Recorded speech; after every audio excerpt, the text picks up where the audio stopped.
history of the United States of America. Hi, boys and girls, ready to get started? Once upon a time, there were these people in Europe called pilgrims, and they were afraid of being persecuted.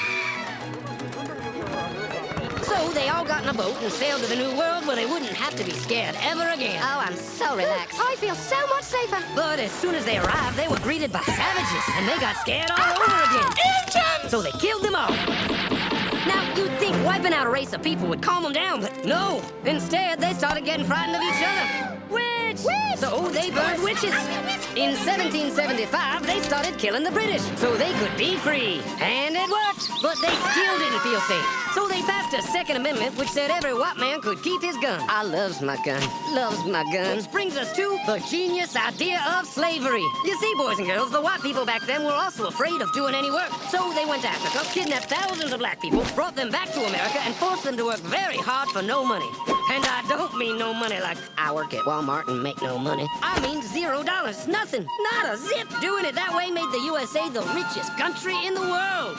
So did having all that money and free help calm the white people down? No way. They got even more afraid. That's because after 200 years of slavery, the black people now outnumbered the white people in many parts of the South. Well, you can pretty much guess what came next. The slaves started rebelling. There were uprisings, and old master's heads got chopped off. And when white people heard of this, they were freaking out and going, I want to live. Don't kill me, big black man.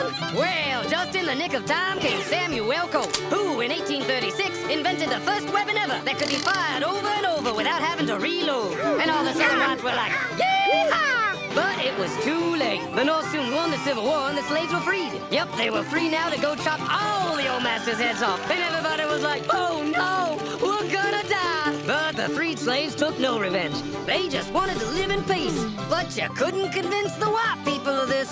So they formed the Ku Klux Klan. And in 1871, the same year the Klan became an illegal terrorist organization, another group was founded, the National Rifle Association.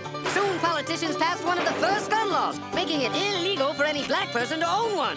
It was a great year for America, the KKK and the NRA. Of course, they had nothing to do with each other, and this was just a coincidence. One group legally promoted responsible gun ownership, and the other group shot and lynched black people. And that's the way it was all the way to 1955, when a black woman broke the law by refusing to move to the back of the bus. White people just couldn't believe it. Huh? Why won't she move? What's going on? Man, all hell broke loose. Black people everywhere started demanding their rights, and white people had a major freaky fear meltdown. And they were all like, run away! Run away!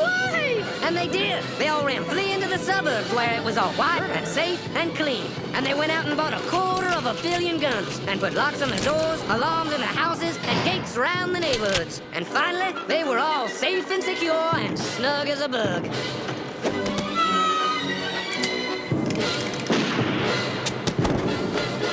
And everyone lived happily ever after.